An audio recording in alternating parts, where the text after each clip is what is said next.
Hello बच्चों, आज फिर मैं आपके सामने एक नए लेसन के साथ आया हूं। जो टॉपिक आज हम डिस्कस करेंगे वह टॉपिक मैंने चैप्टर 1 इलेक्ट्रोस्टैटिक क्लास 12 से लिया है। बहुत ही इंपॉर्टेंट आर्टिकल है। अभी रिसेंटली 2019-20 के पेपर में, फाइनल पेपर में सीबीएसई ने एक क्वेश्चन बच्चों से पुट किया। ध्यान से देखिएगा, बहुत ही इंपॉर्टेंट आर्टिकल है। आर्टिकल है हमारे पास, electric field intensity at any point P due to a conducting uniformly charge spherical shell. क्या कह रहा है एग्जामिनर हमें इसमें कि आपके पास एक कंडक्टिंग चार्ज स्फेरिकल शेल है और आपने किसी भी पॉइंट P के ऊपर उस कंडक्टिंग चार्ज स्फेरिकल शेल की वजह से इलेक्ट्रिक फील्ड इंटेंसिटी को फाइंड आउट करना है। लेकिन अब प्रॉब्लम ये है कि वो पॉइंट कहां पर है ये आपको गिवन नहीं है। इट मींस वो पॉइंट आपका outside the connecting spherical shell भी हो सकता है, on the surface of connecting spherical shell भी हो सकता है और inside the connecting spherical shell भी हो सकता है। तो तीन केसेस हम इसके अंदर बनाएंगे। पहला केस, जब हमारा point P outside the connecting spherical shell होगा। सेकंड केस, जब हमारा point P on the surface of connecting spherical shell होगा।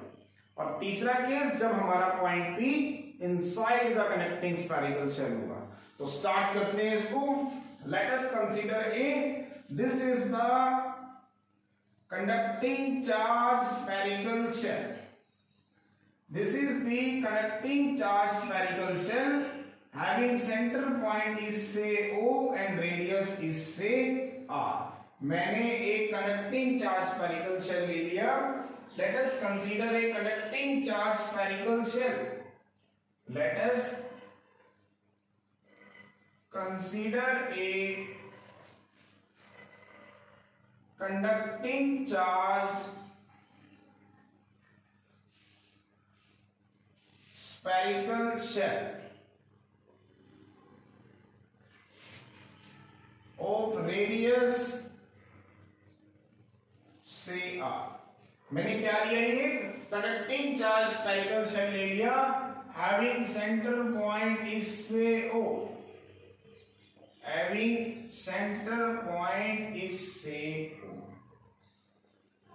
ये मेरे पास क्या है, एक कंडक्टिंग चार्ज स्फेरिकल शेल है जिसका सेंटर पॉइंट O है और रेडियस क्या है R।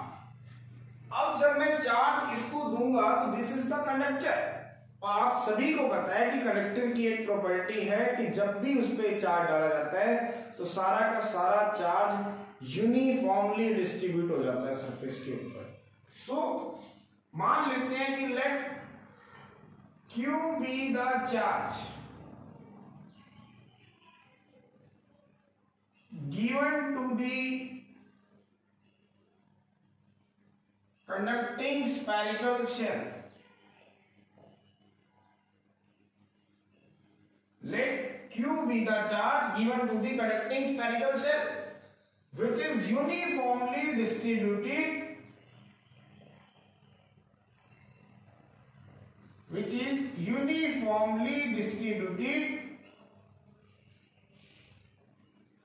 over the outer surface of the shell।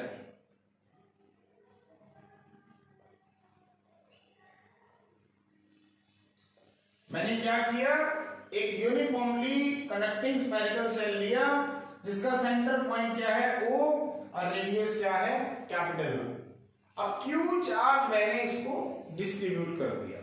तो कंडक्टर की प्रॉपर्टी क्या है, सारा का सारा चार्ज आपके सरफेस के ऊपर आ जाएगा और यूनिफॉर्मली डिस्ट्रीब्यूट हो जाएगा। सो this is the charge which is distributed uniformly over the surface of the conducting spherical shell। ये सारा का सारा चार्ज इसके ऊपर यूनिफॉर्मली डिस्ट्रीब्यूट हो गया। ये चार्ज कितना था, Q। मुझे क्या करना है, इलेक्ट्रिक फील्ड इंटेंसिटी को फाइंड आउट करना है किसी भी पॉइंट P के ऊपर। Let this is the point P। We have to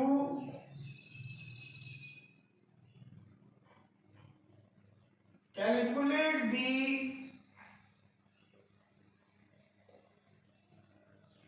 value of electric field intensity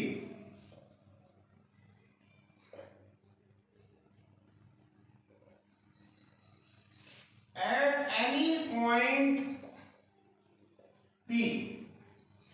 हमें इलेक्ट्रिक फील्ड इंटेंसिटी को किसी भी पॉइंट P पे निकालना है। तो पहला केस, 3 केस बनाएंगे। केस नंबर 1, वो पॉइंट P कहीं भी हो सकता है, वो outside the charge connecting shell भी हो सकता है और ऑन द सरफेस भी हो सकता है और इनसाइड भी हो सकता है। इसीलिए हम तीनों केसेस को 1 by 1 डिस्कस करेंगे and in each case we have to calculate the value of electric field intensity.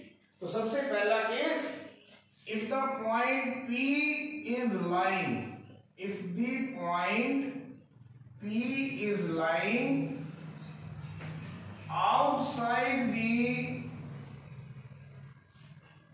charge conducting shell,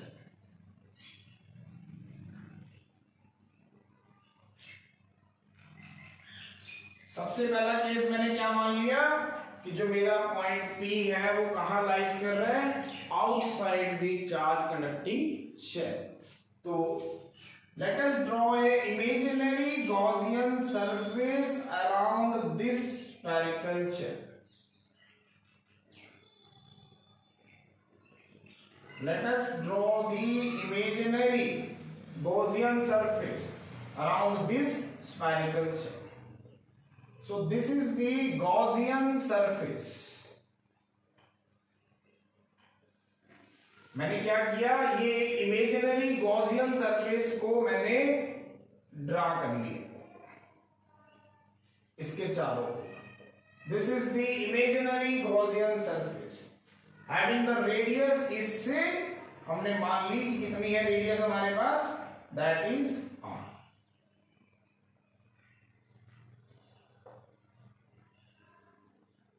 Suppose we have to calculate the electric field intensity at this point, say P, and this is the radius, is say r।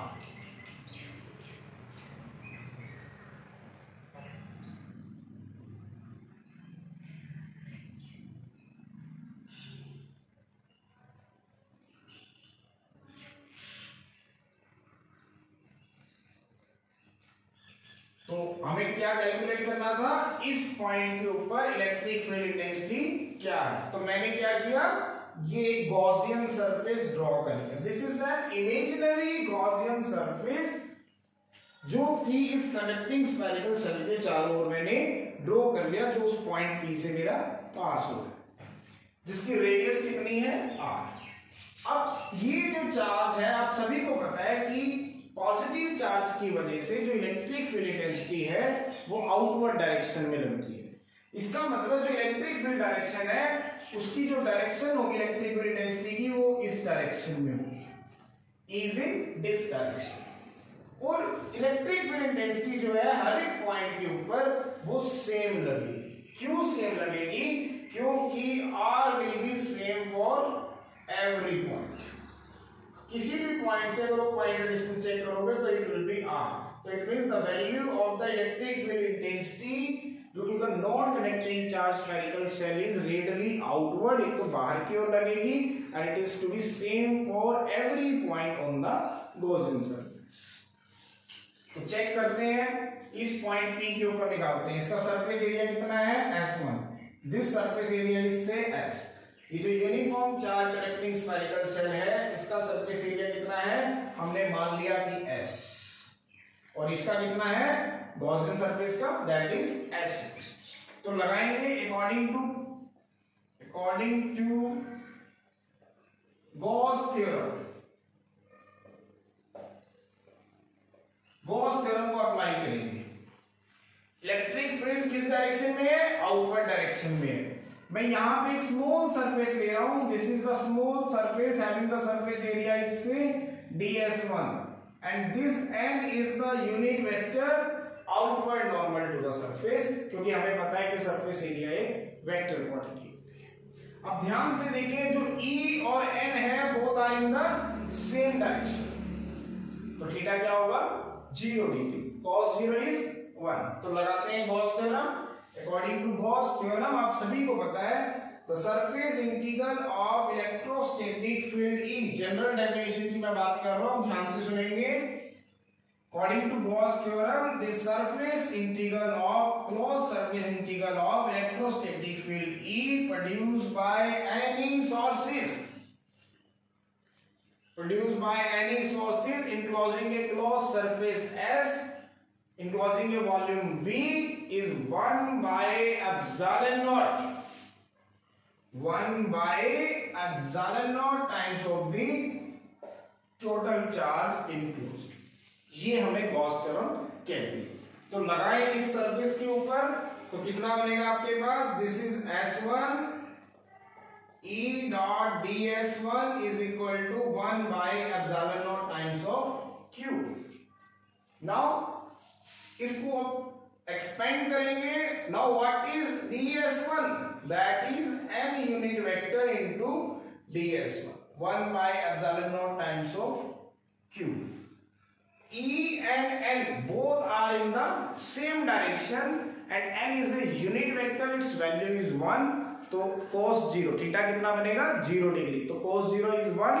तो यहां पे इसको solve करते हैं, this is S1 E vector N unit vector ds1 cos 0 degree is equal to 1 by epsilon naught of Q, and this is E vector।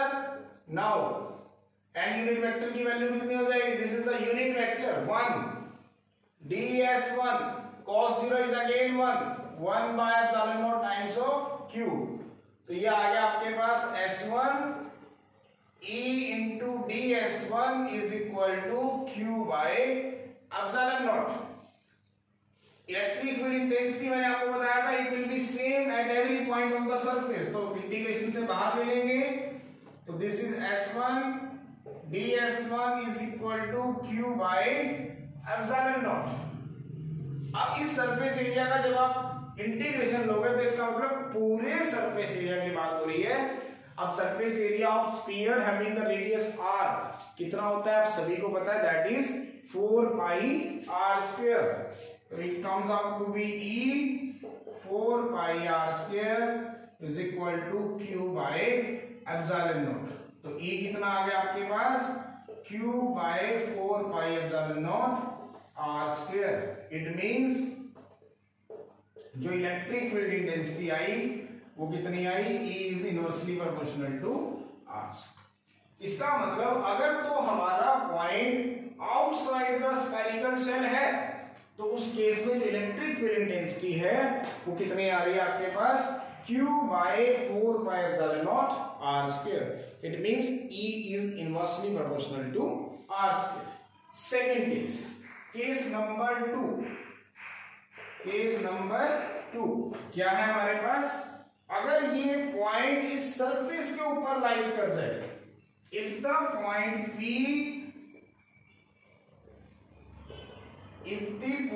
P is lying on the surface of the spherical shell,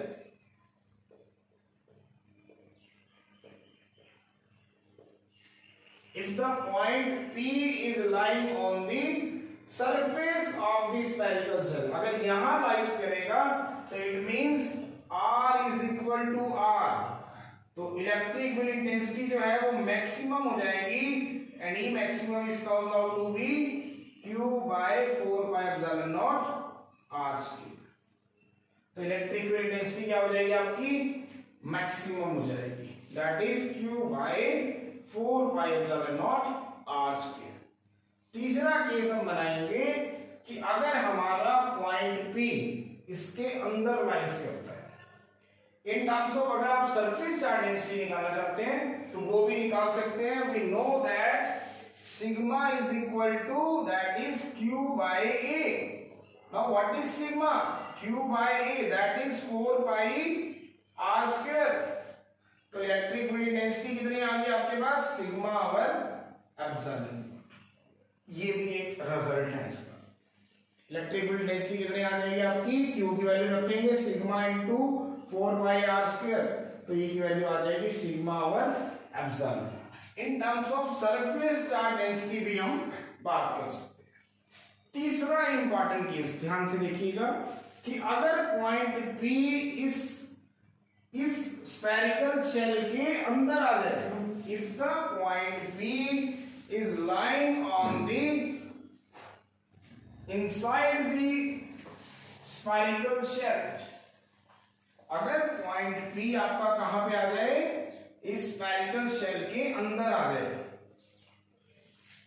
third case, case number 3। Case number 3 क्या है हमारे पास, if the point P is lying inside the spherical shell, if the point P is lying inside the conducting spherical shell, अगर ये point कहां lies कर जाए, इसके अंदर, तो इस पॉइंट को मैं कहां लाइज करा रहा हूं, इस कनेक्टिंग स्फेरिकल शेल के अंदर।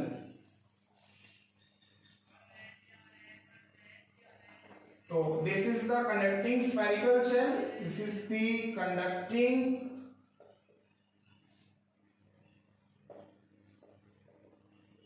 Spherical shell. अगर ये point P, if the point P is lying inside the conducting spherical shell, मान लेते हैं कि वो पॉइंट कौन सा है हमारा, ये, this is the point P। तो एक इमेजिनरी गॉसियन सरफेस ड्रॉ करेंगे, having the radius इससे r, this is the Gaussian surface। मैंने क्या मान लिया कि if the point P is lying inside the connecting spherical shell, having the surface area इससे S1, मैंने मान लिया इसका surface area कितना है, S1। Then according to Gauss theorem, according to Gaussian theorem लगाएं, तो electrostatic field E over any closed surface S is equal to 1 by epsilon naught times of the total charge enclosed। तो surface area S1 पे लगाएंगे, तो that is E dot ds1 is equal to 1 by epsilon naught of Q। But ध्यान से देखें, this is the conductor, this is the conducting spherical shell, और ये मैंने आपको पहले भी बताया था कि inside the conducting spherical shell charge never exist.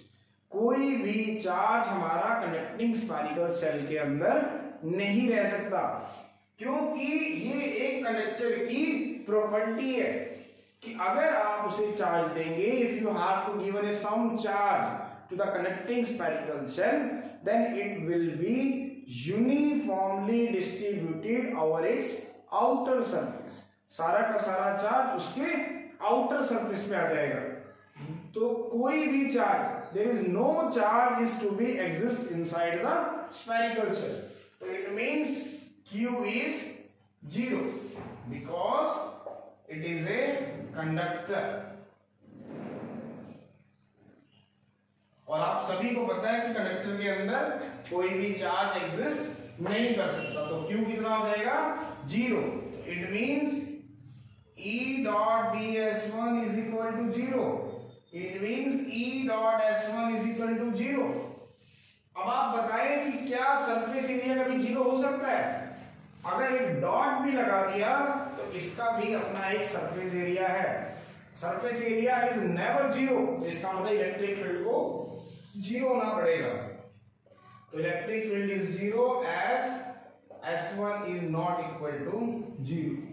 इसका मतलब जब हम उस पॉइंट P की बात करेंगे जो इस कंडक्टिंग शेल के अंदर लाइज करता है, तो उस केस में इलेक्ट्रिक फील्ड कितनी आ रही है, 0। तीनों केसेस हमने डिस्कस किए, outside the spherical shell, surface पे और इनसाइड। तो inside the spherical shell the electric field is 0। तो अगर एक ग्राफ प्लॉट करेंगे हम, we have to plot a graph किस किस के बीच में, this is the electric field and this is the distance r, इसके बीच में ग्राफ प्लॉट करते हैं। तो 3 रीजन हम बनाएंगे। First region, this is the x axis and this is the y axis. तो 3 रीजन बनाते हैं। This is r is equal to r, this is r greater than r and this is r less than. तो पहला case r is equal r less than r पे ध्यान से देखिए, r less than r का मतलब है कि हमारा पॉइंट कंडक्टर के अंदर आ चुका है। तो तीसरे केस की हम बात कर रहे हैं, तो इलेक्ट्रिक फील्ड क्या है, 0। इसका मतलब इसके अंदर तो इलेक्ट्रिक फील्ड क्या है आपकी, 0। And r is equal to r पे जो इलेक्ट्रिक फील्ड है, दिस इज मैक्सिमम। और जब हम r ग्रेटर देन r की बात करेंगे, इसका मतलब पॉइंट P कहां लाइज करता है, आउटसाइड द स्फेरिकल सेल। तो electric field is inversely proportional to r square. तो दिस इज द,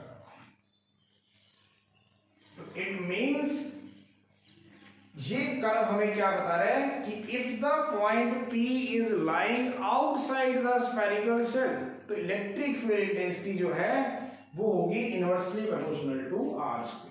इसका मतलब जैसे जैसे r की वैल्यू बढ़ती जाएगी, इलेक्ट्रिक फील्ड इंटेंसिटी हमारी कम होती जाएगी।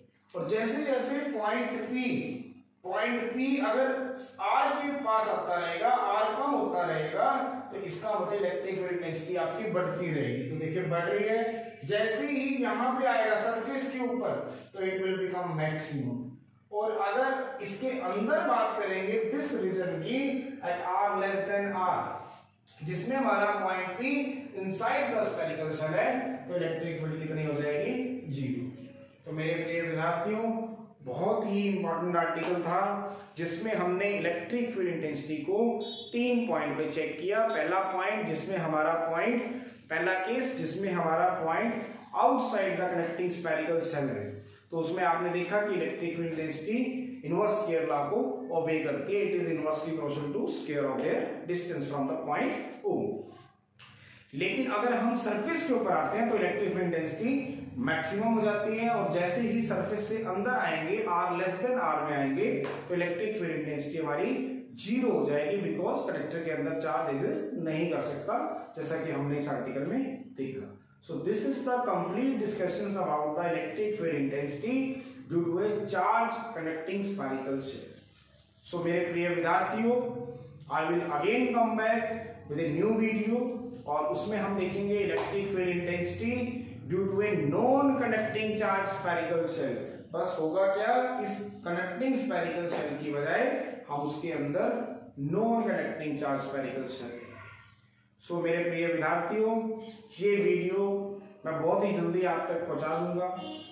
तो उम्मीद है आप सभी को मेरी वीडियोस पसंद आ रही होंगी।